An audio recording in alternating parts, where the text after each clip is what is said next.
Hello, everyone. Good morning. I hope you are having pleasant, good day. And I would like to say thank you for being here and welcome to all. So, teaching today the way of Bodhicharya Vatara, way of Bodhisattva, the way of life, Bodhisattvas.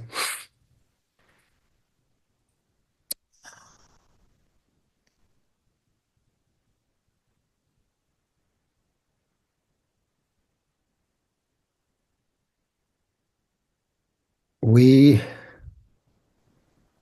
all are believing that there is a spirituality in us that we need to discover through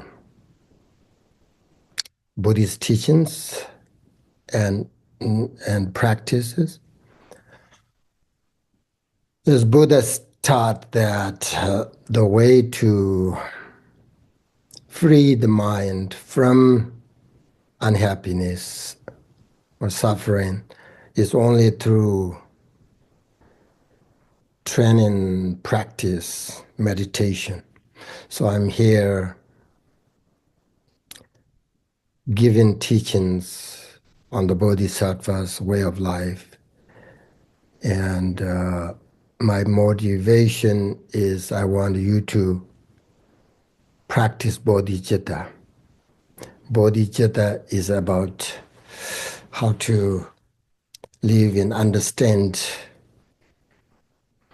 life, meaningful life. So the first thing we have to do is check out our motivation, and but it can be difficult to have a genuine motivation to benefit others, especially having an ongoing beneficial motivation can be challenging for Buddhist practitioners. In general, it's important to investigate yourself. And when you investigate, you may find yourself practice meditating less and less in your daily life. You may be missing more and more teachings with your Sangha members. You may stop studying or give up trying to practice in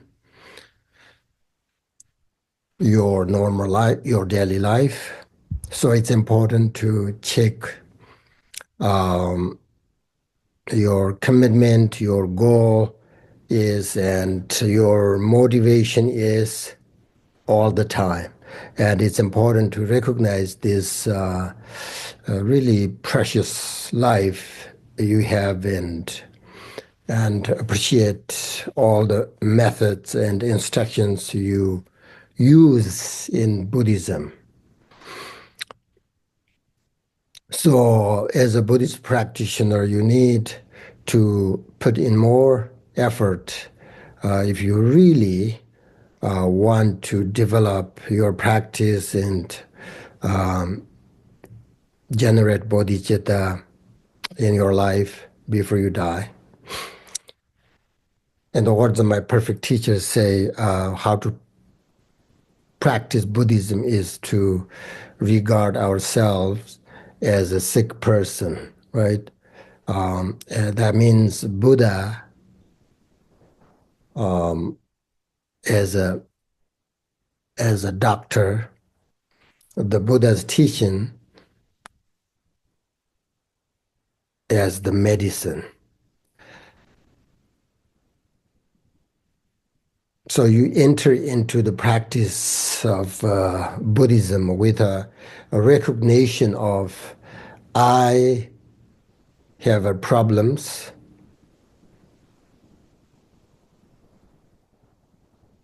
Because if you don't have any problem, you don't need to um, practice Buddhism. Um, Problems like such as selfishness and all other these negative emotions, whatever it may be, you want to eliminate that problem, right? So there are different ways to practice. For example, bodhicitta. You might read the chapter slowly and thoughtfully and then meditate on it. Or you might read just one stanza over and over a few times, and then you contemplate on it for the rest of the day. Especially this teaching is not only useful for when you are studying Buddhism, but for your daily life.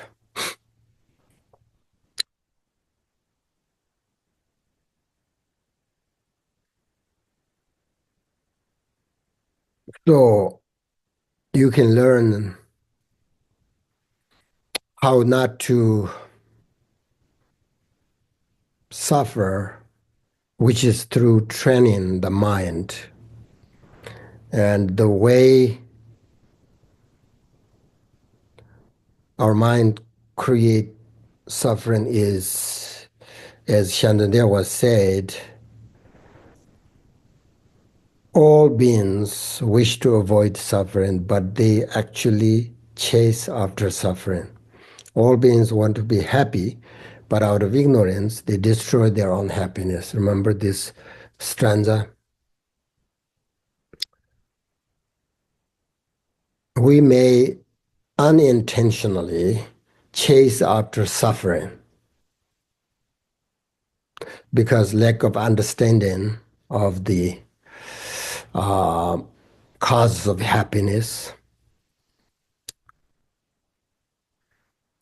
Happiness exists in the present moment, but we often uh, kind of destroy it through our thoughts and actions, and then lead us away from uh,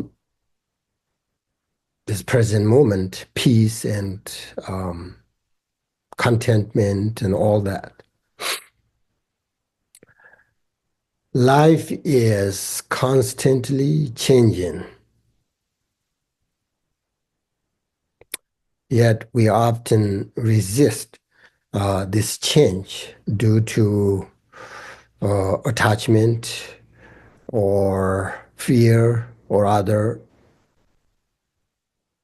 situation.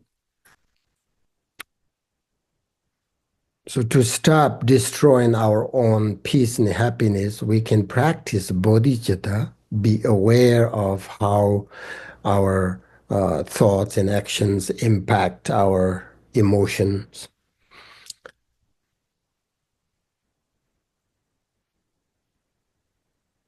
and taking care of ourselves, our life, with kindness, even when we make mistakes, and um, accept life as it comes, right? So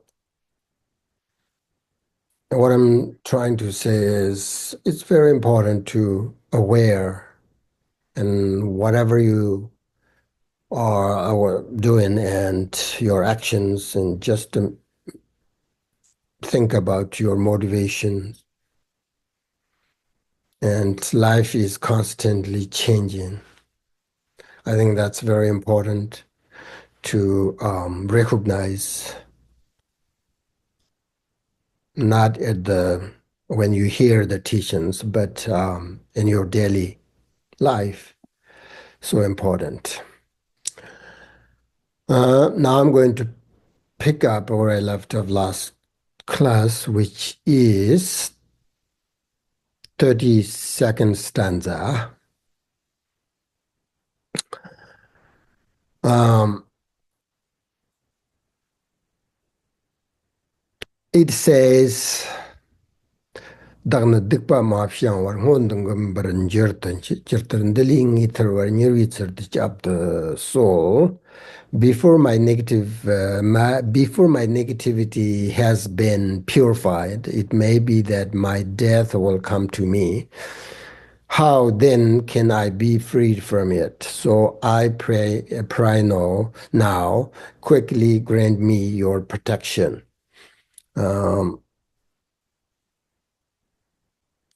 So we're talking this chapter. Remember, we're talking about impermanence and we have to purify our karma and all that. The limited time and our life is precious. All that, right?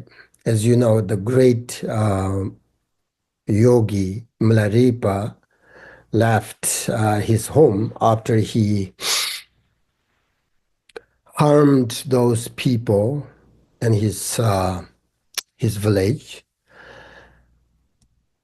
His departure was motivated by profound guilt and regret. So he wanted to purify them before he dies, right? And then, of course, there are so many challenges and difficulties. And through years of his practice, he became a great yogi, whatever, great sort of example of how even someone created such a negative karma can be transformed and can be purified and can find a very beneficial, meaningful life. We can see that. So this stanza reminds us like that. The limitation of life and work on spiritual purification is not to let. We all have a life, and life is changing bit by bit. If we are able to observe all of these changes, then we will understand what death is. Let's say if you have only 2 or 3 days left, then definitely you're going to die. Think about that. What will you do? Will you do something special, meaningful, or you just don't care? Many people just don't care. I know that. But as a Buddhist practitioners,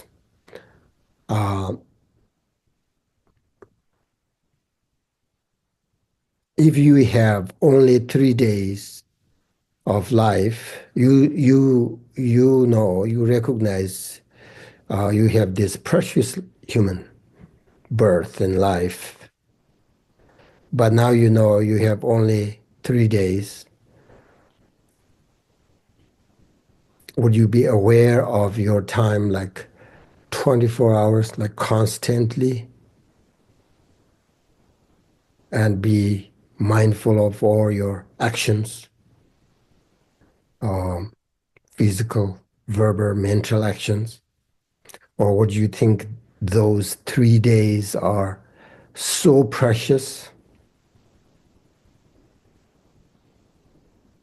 your time, the limit time is so precious, or you just don't really care. This is what it is, right? We should think about that, our life every day. Whether you care, you don't care, that's different situation. But how much time we have, it's unknown. Maybe 3 days, maybe more than that. We really don't know.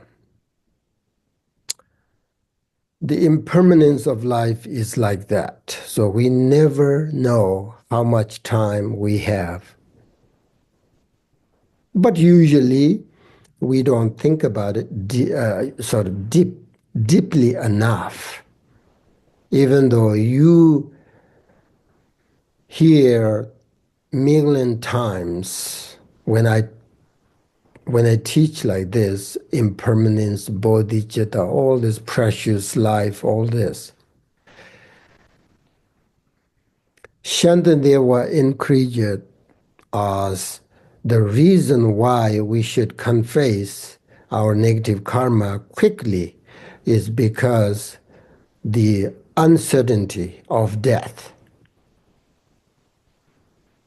It's totally different situation. If you don't care your death, if you don't care your time, if you don't care your future, that's totally different. But if you care your precious life, your time, your future, then this is really important to practice, to think, be mindful, because death can happen at any time. And the certainty of the circumstances of death is really sort of, it's very, very how do I say, uncertainty, very uncertain, like this time. I always think about it. It's really like, oh, what will happen exactly? I don't know. It might come before we have purified all the harmful actions we have committed, or if we, or so right now, the Shantideva, what is this stanza says? The right now is good time to practice purifications, purify them as soon as possible, and develop some good experience of impermanence of life. We may, unknowingly make a lot of mistakes during any activity, not knowing, lack of care, not respecting, and under the power of delusion. These are the causes of making negative karma, right? So that's why you may think, I don't have any sort of negative karma that I need to purify, but you may not know how. Maybe you accumulate all this negative karma through your actions.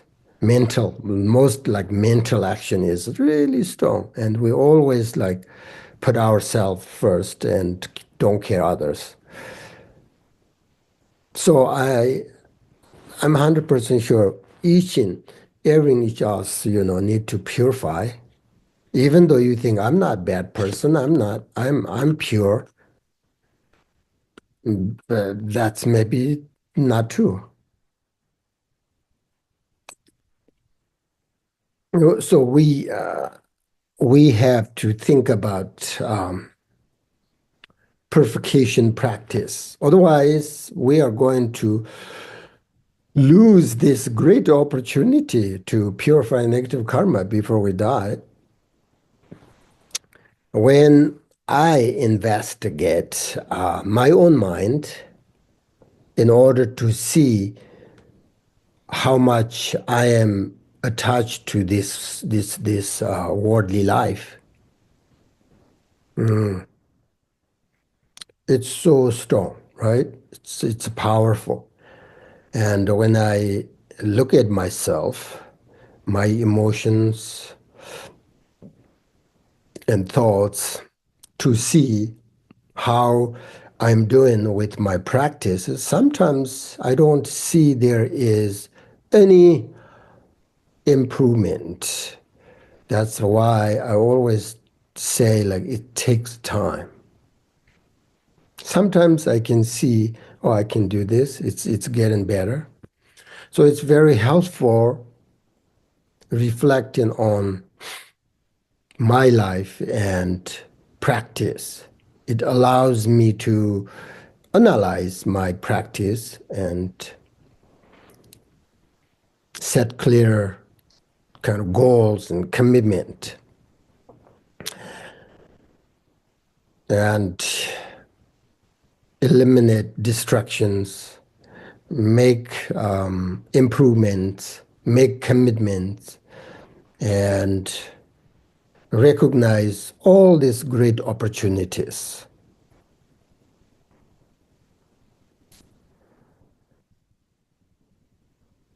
And it also very helpful to visualize and think about this impermanence of life, my death approaching, and that I'm going to die within a few minutes. Visualize like that. And then think about my attachment, desire, or any other negative emotions that destroy, that will harm my life and especially my practice. And then ask myself what is the most difficult for me to let go of, whether it is my family, my property, or my friends, or myself, etc., right? What is the most difficult for me to let it go? And then think deeply about what kind of practice would help me let go of the things that I am attached to, whether it is renunciation or impermanence of life or bodhicitta or the nature mind, whatever. And then try to keep that practice in my mind. But still there are many, obstacles for, developing my practice. Then, I pray and think about the three jewels or my teachers. I'm so fortunate to meet my great teachers and received everything that I need for myself, for others.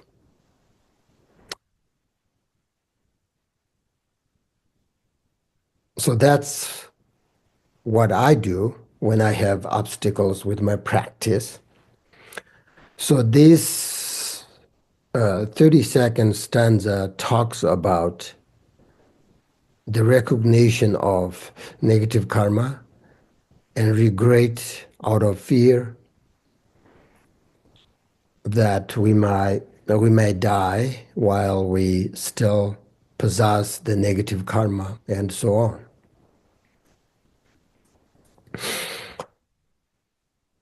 So it's just try your practice, do your best, and it still doesn't work, then it says, Shantideva says, I pray now, quickly grant me your protections. That's also another way to purify or eliminate all the negative, all the obstacles that every day in our life. we have to be aware, observe everything, what's going on around us, all the time. That's so important. Now the next 33rd stanza, it says, Yitten maron chibdagda hidam mapshi murdupi nadam mana kunjichang lortsila yidmatan. It says the untrustworthy Lord of Death will not wait for me to be ready, regardless of whether I'm sick or healthy. This fleeting life is unstable. As I mentioned before, we cannot trust the Lord of Death, even for a single moment of time. The Lord of Death will not, it says, right, will not wait for us to be ready. Absolutely not. So we usually think, I will die at one point in time, but not today.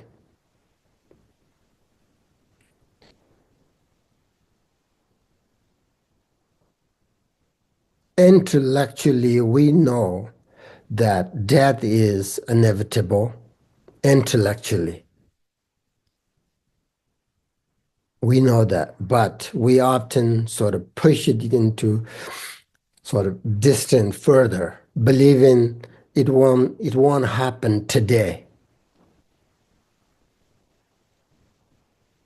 Think, check yourself. Do you really do you think that? Am I right? Do you think, oh, I'm not going to die today? Do you think that? I do, because I'll think, oh, I'm healthy, I'm not sick. Why I'm died today? I think you too. I mean, even though intellectually we know it is inevitable, but we always sort of this kind of like a blind believing, today I'm not going to die. How do you know that?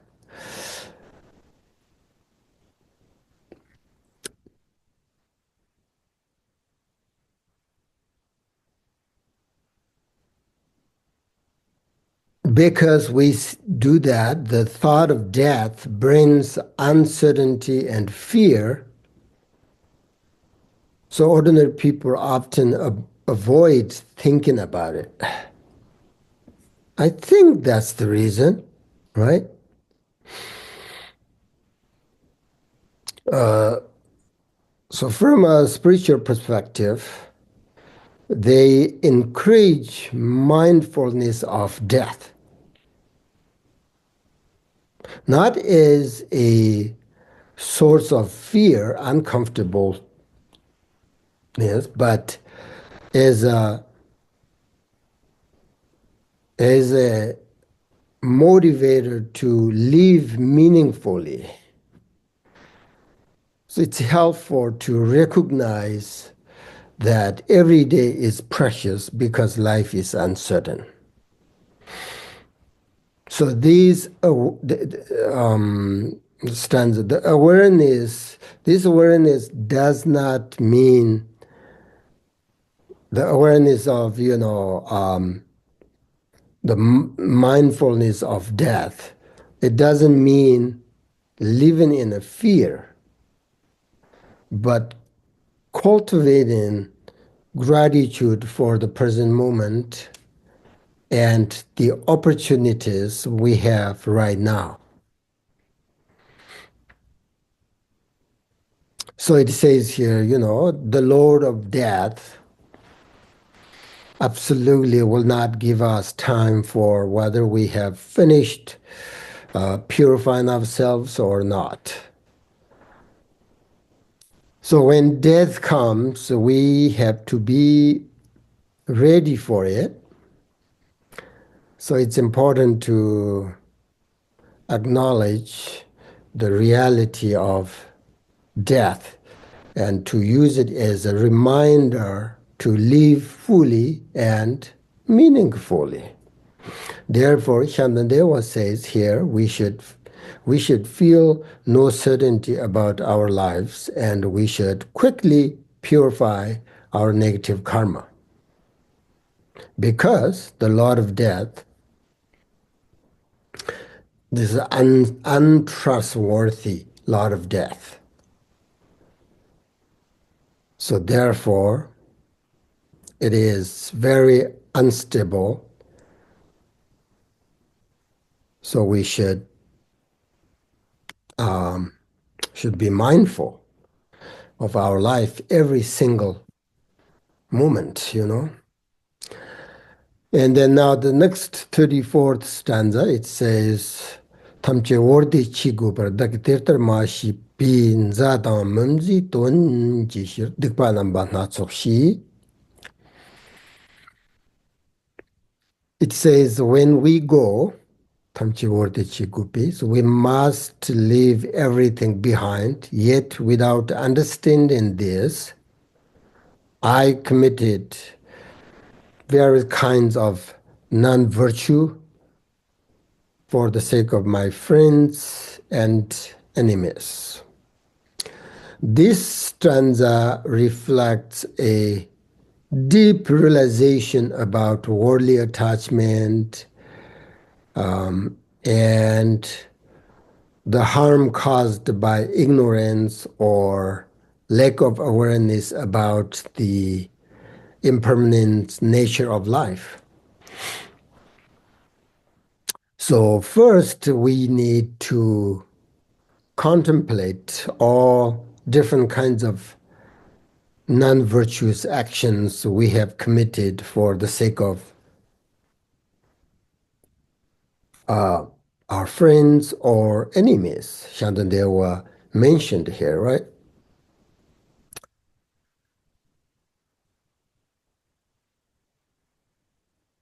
In the practice of Buddhism, as you know, there is the view, there is a meditation, there is action. So in this stanza, we will examine the action of the Buddhist, you know. That Shantideva mentioned here.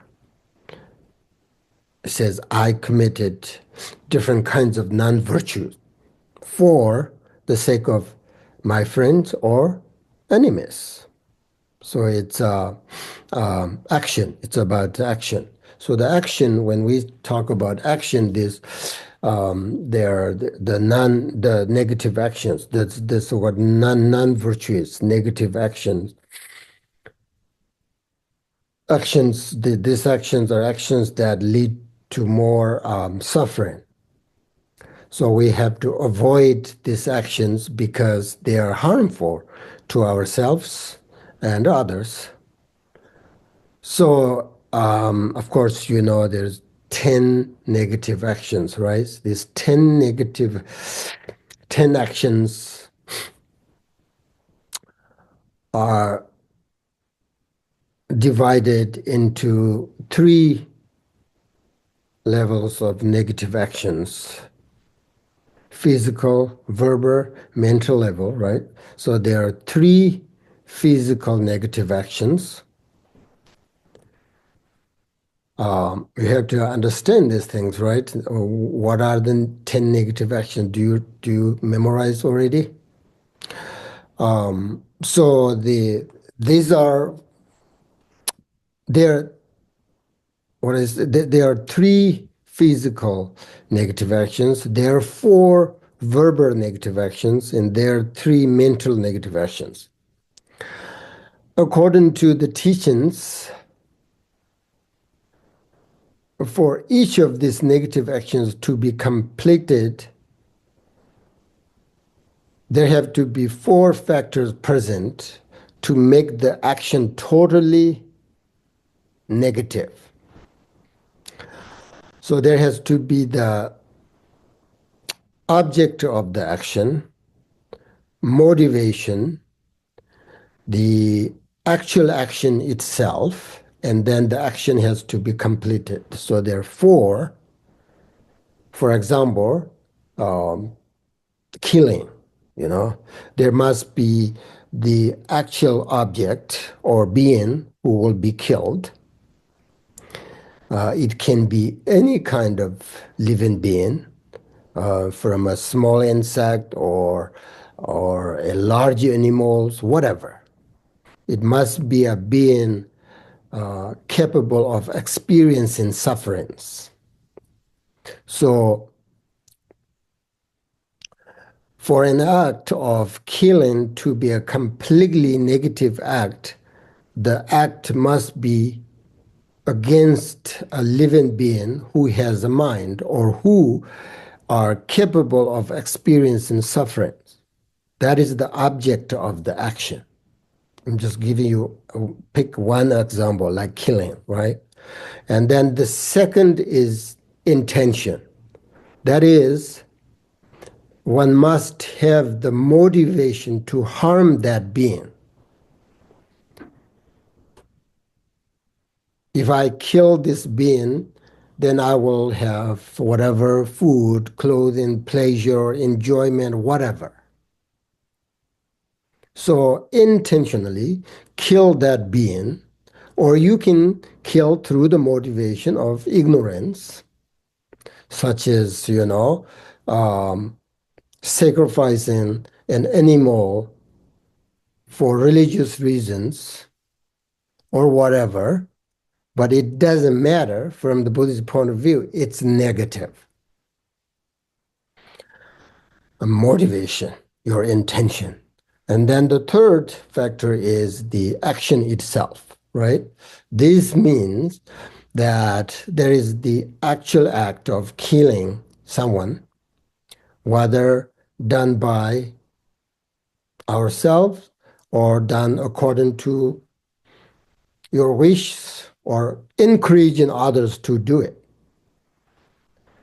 Whatever that is, the actual act of killing.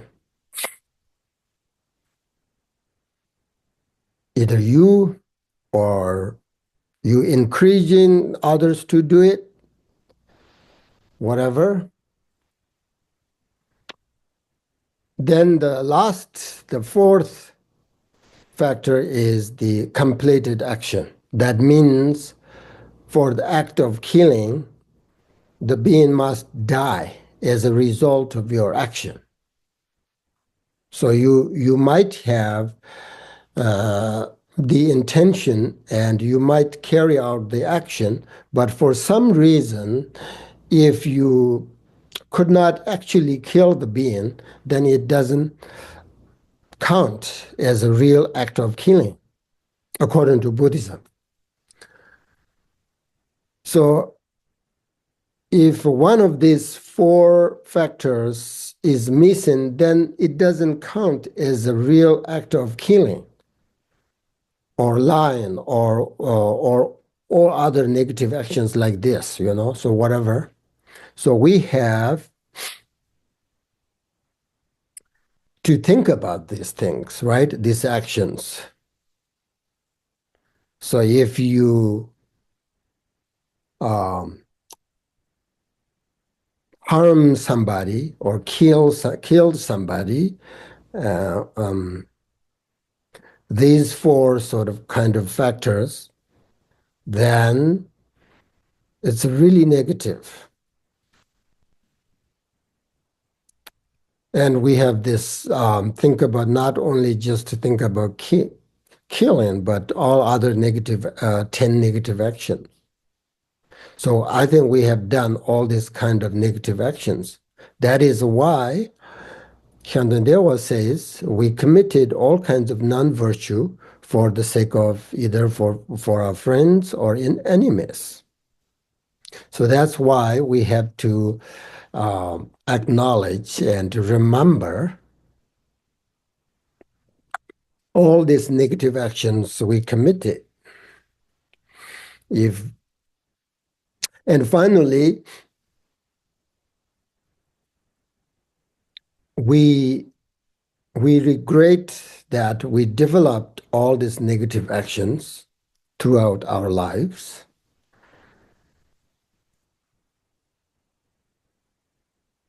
And we also do that, of course, not only negative actions, but there are 10 positive or virtuous actions, which are the special practice of, good conduct of body, speech, and mind, practice in sort of generosity, practice in love and kindness. These are mental positive actions. They're very, we've done that too. Or protecting the lives of others, given generously, maintaining our discipline. These are, physical sort of positive virtuous actions. And then also like verbally, we speaking like meaningfully, speaking pleasantly, compassionately, etc. These are the verbal positive actions.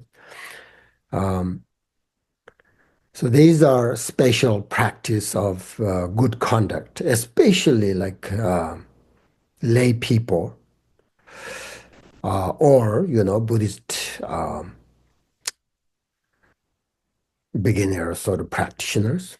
So this stanza says we need to recognize all these actions that we have done for our friends or enemies. So think about that. And then the next 35 stanza is Mamza Namchang Menjer Hyam Zawa Namchang Mepringer, Dakchang Mepringer Vati, Tibian Tamchit Mepringers. My enemies will not remain, nor will my friends remain. I shall not remain as well. Likewise, everything else will come to an end. This stanza is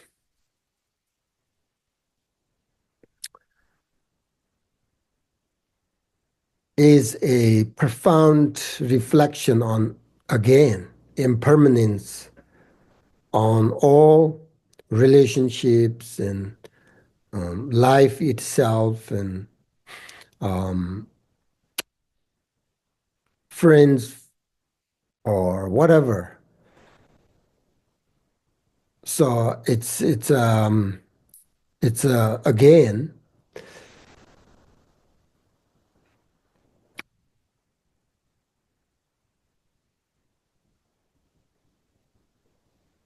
impermanence. For example, relationships, whether based on attachment or anger. Shantideva says both are not permanent. At the moment of death, we have to leave everything behind. This realization helps us to take care or treat all beings with equanimity.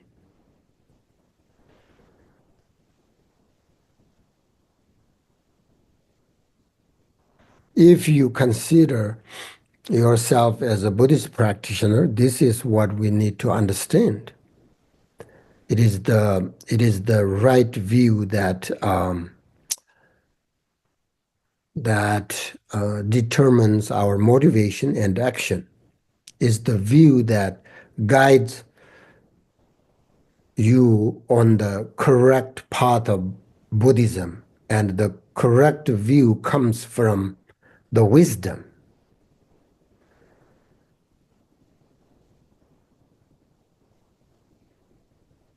Meaning, deeper understanding of impermanence, this reality, this truth of life, wisdom.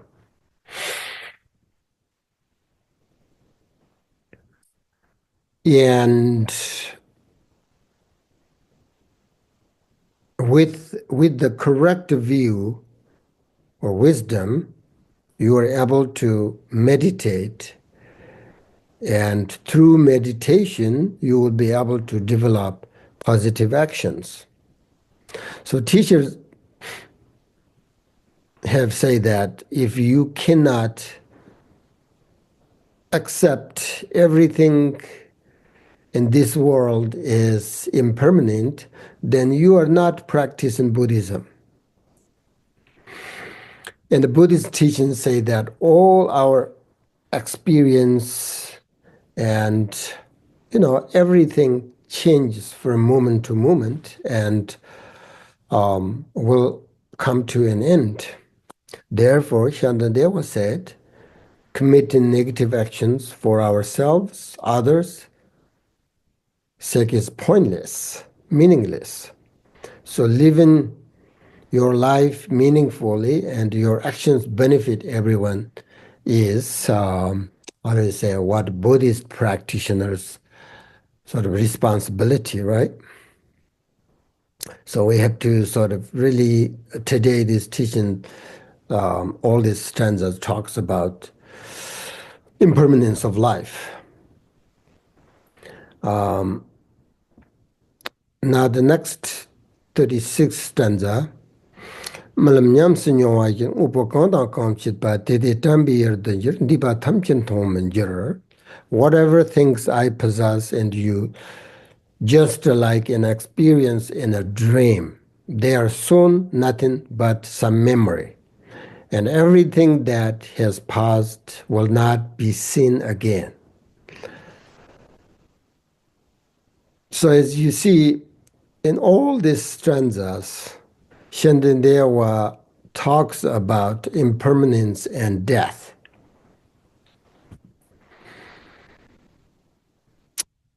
Because his intention is to point out the need for self-reflection, and we must purify ourselves if we have done something negative in our lives before it's too late. Again, because of impermanence and death. So Buddhism talk about impermanence a lot, right? Because it is a fundamental truth of existence. Impermanence is not just a philosophical concept. It is observable truth. You can see everything around you is constantly changing. And much of our suffering comes from clinging to things as if they will last forever, right? But when we accept everything is temporary, then we can let go of unhealthy attachments and avoid the pain of losing what we try to hold on to. The focus on impermanence is not to, don't take this wrong way, like misunderstand, practice and contemplate on impermanence is not to make your life sort of meaningless, but to help you see its truth. It can help you focus on the beauty of your life if you recognize this truth. And this creates a more connection appreciation, and more importantly, it creates acceptance.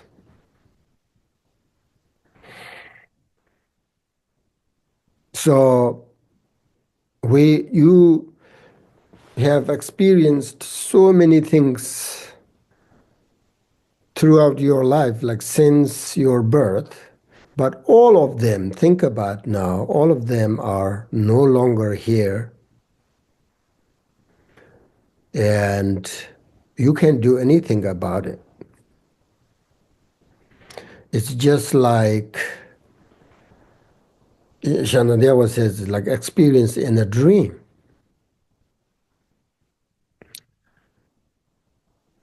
But recognizing the impermanence of your life or your relationship can make you value more your time more, knowing it will not last forever, right? Oh, we have good time and we never know how long it lasts. So while we have this good opportunity, this relationship, your life, just to enjoy rather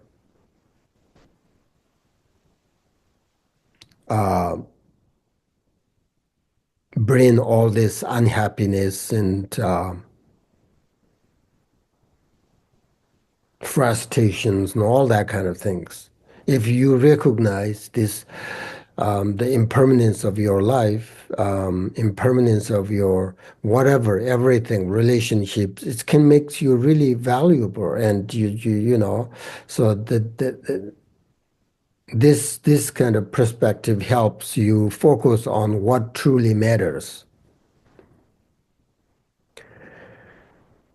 and helping you focus on the beauty of what you shared rather than sort of clinging to what's gone. When I think about my teachers, parents, and a lot of my friends, they all have already passed away.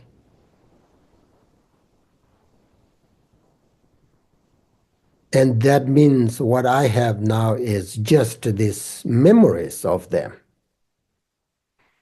Oh, I received these teachings that time. We were there. We did this. Or with my family or with my friends, we did this and that. Everything is just a memory.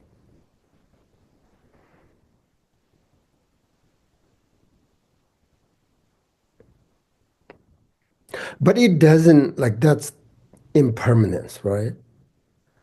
But it doesn't bring me sad or uncomfortable feelings. Instead, it brings me more appreciation,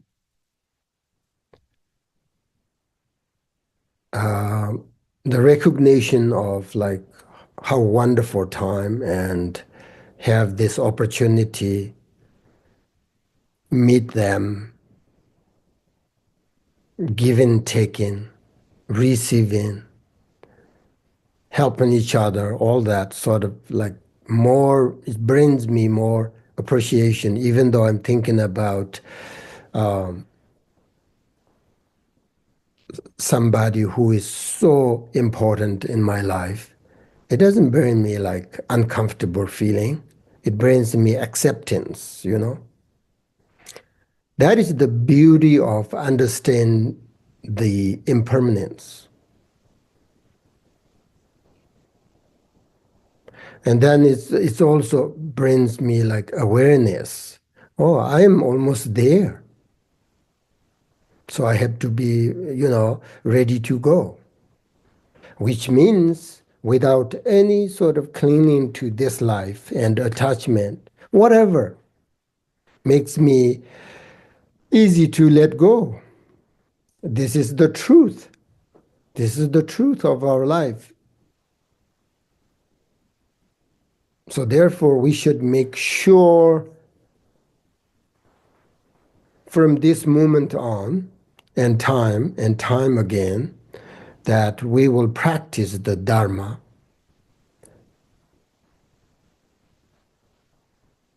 Uh, that's so important because we have to let go of attachment.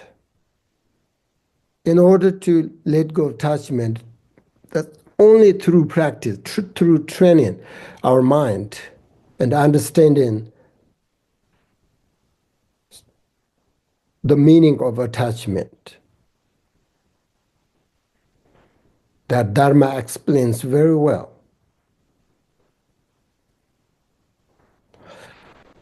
Therefore, Shantideva says here, if you have committed negative karma, basically based on attachment, we create so many negative actions attached to ourselves, attached to family or friends or relationship, and then something happened, we create negative karma.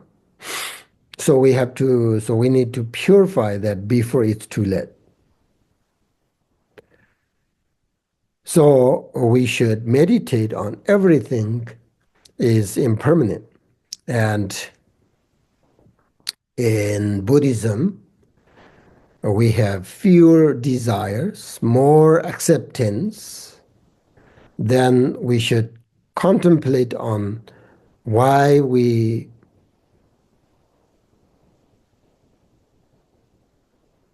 develop attachment, anger, and all these things more and more. Why we develop these things?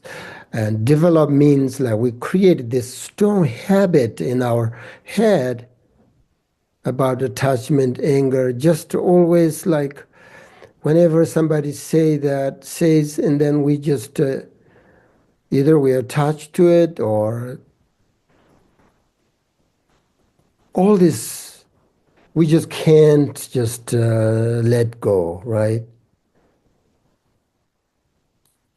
It's just, but if we practice on impermanence, I think we can let go. It's easily like things like, for example, I bought something very expensive things, and it's something happened to it, and then I will always yeah, it doesn't, and whatever.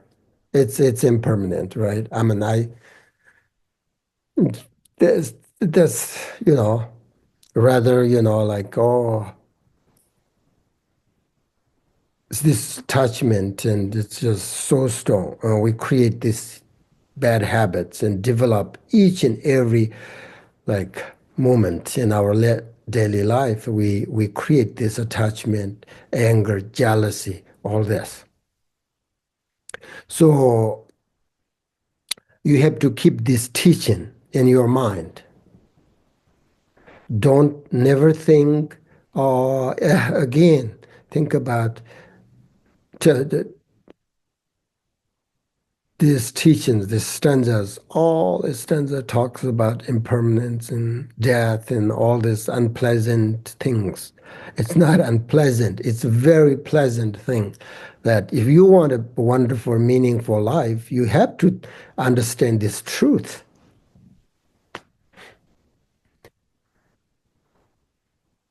That's why we have delusion, ignorant, because we don't really understand this truth. I mean, intellectually we do, but that doesn't help. I'm talking about experientially. We don't have this understanding and recognition of this truth. If you really do, believe me, it brings you a joy, happiness, acceptance, appreciations, all these good things. But if you don't understand that in deeper level and experientially, then you feel like, oh, this is meaningless. Everything what? If it's impermanence, I have to consider this thing is temporary. I have just only today or this moment. Then you feel like really uncomfortable. But that means you don't really understand in mental level, like, by understanding this, You should develop a dislike for negative actions and then confess them. So that's 36th stanza.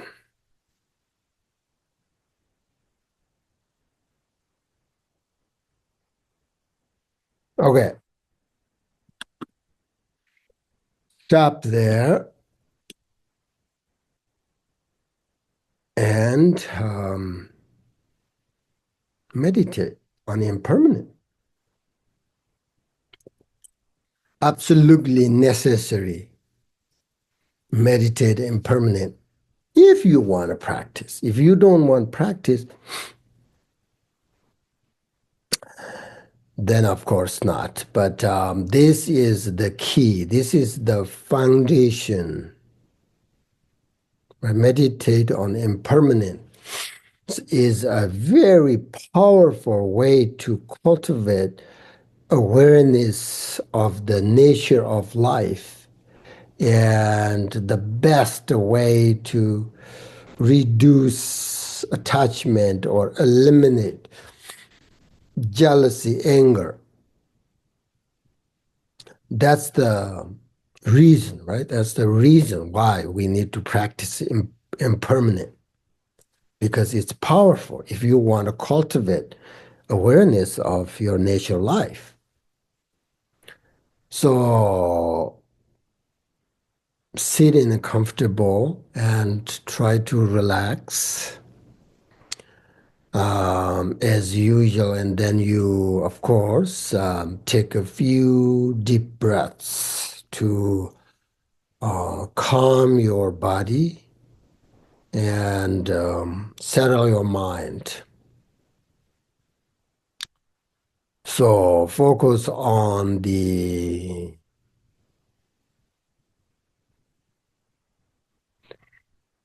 breathe in, inhale, and exhale very naturally, right?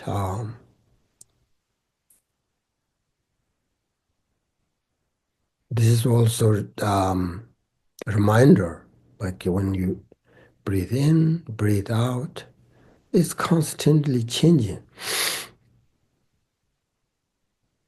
So consider that your life depends on this constant, impermanent cycle of breathing.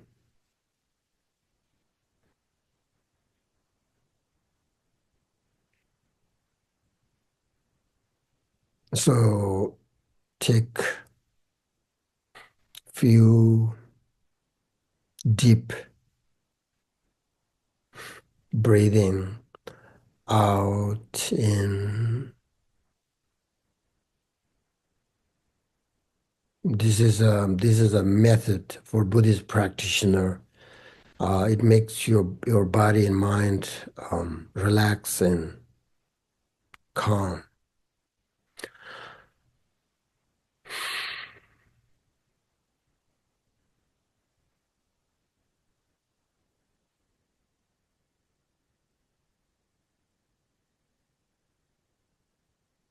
And then gently remind yourself that life itself is impermanent.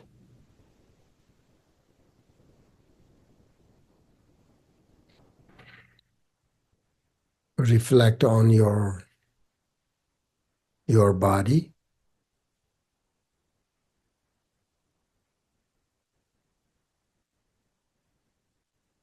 how you feel. Your body is constantly changing,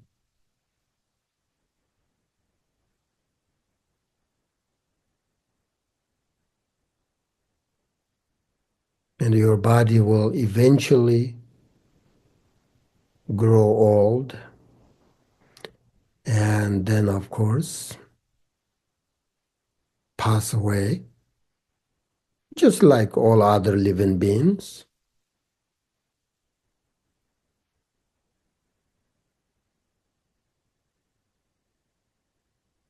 Your age doesn't matter because lot of death is uncertain. It doesn't matter how young, how old are you. It doesn't matter. But the situation is constantly changing. And then eventually you grow old. And how do you feel about that? Right now we have this opportunity.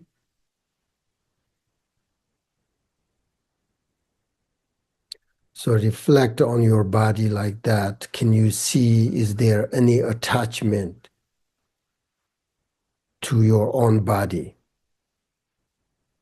Because according to Shantideva's today's this stanza, you have to let go of attachment, whether your body, your friends, your relationships, your property, whatever.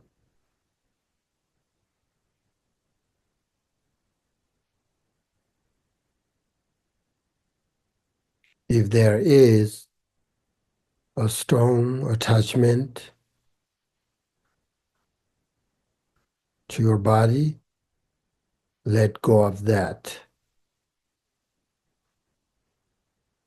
Don't try to control it, just observe it. And then recognize this true nature of life. That's how you let go of attachment. Or through bodhicitta practice, or through the nature of mind, whatever. The bottom line is we have to let go of this attachment. Dissatisfaction.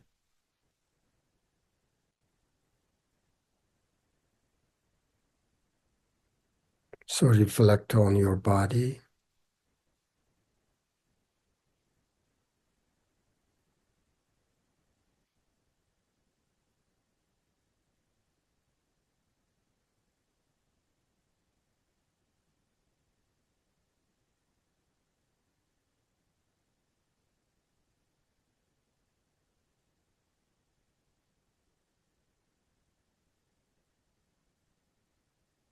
And then gently sort of reflect on your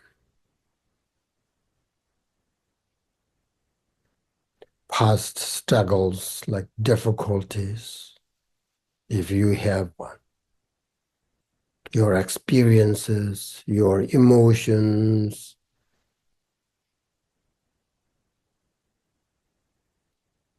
whatever may be.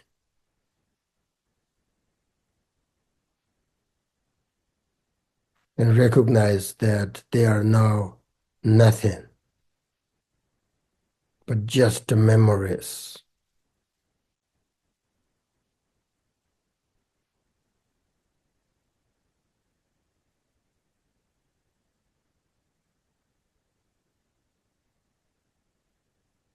All these thoughts and emotions are impermanent.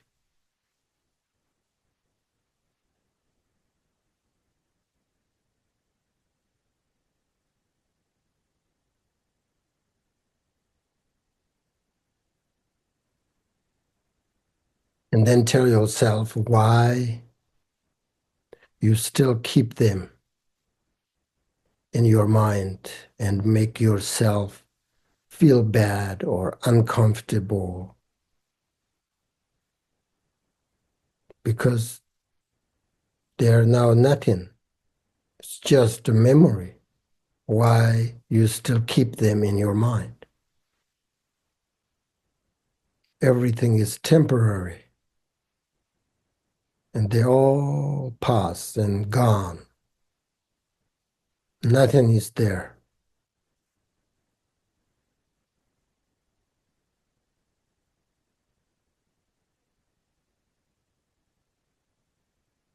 So let it go. Don't keep them in your mind.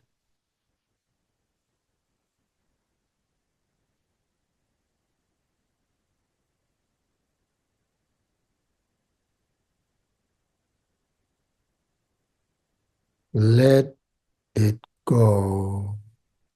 And then bring your mind sort of deeper connection with this beautiful present moment, what really you have, instead of thinking on the past or worrying about the future.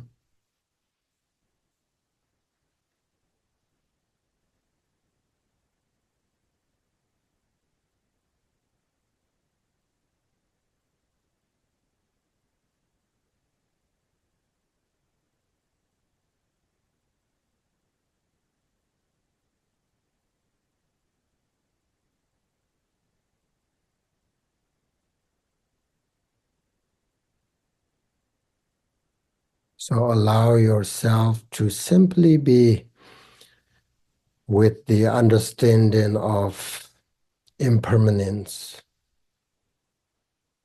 without clinging, attachment, jealousy, anger,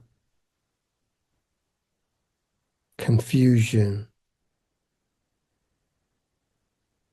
Just to enjoy,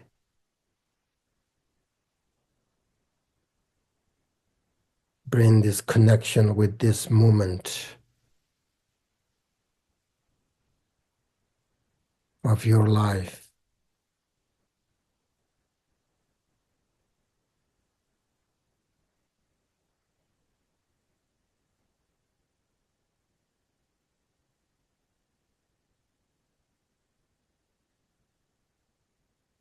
Once you're fully connected with this present moment, then take a moment to appreciate your opportunities.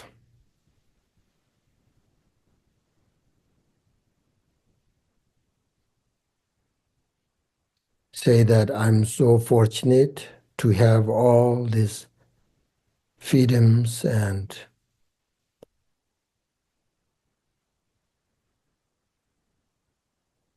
knowledge, wisdom, have all this spiritual connection. Appreciate your life more fully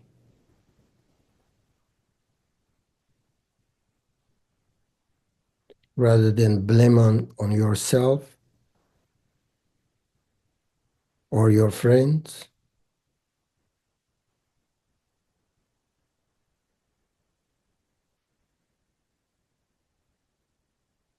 And make a commitment to focus on your everyday life with appreciation, not worries, angers, attachment, or jealousy, but more kindness and bodhicitta, and develop this connection with the present moment. Be mindful of your actions. Make sure not act harmful to sentient beings. And then again, deep breathe in and out, and then just to relax there.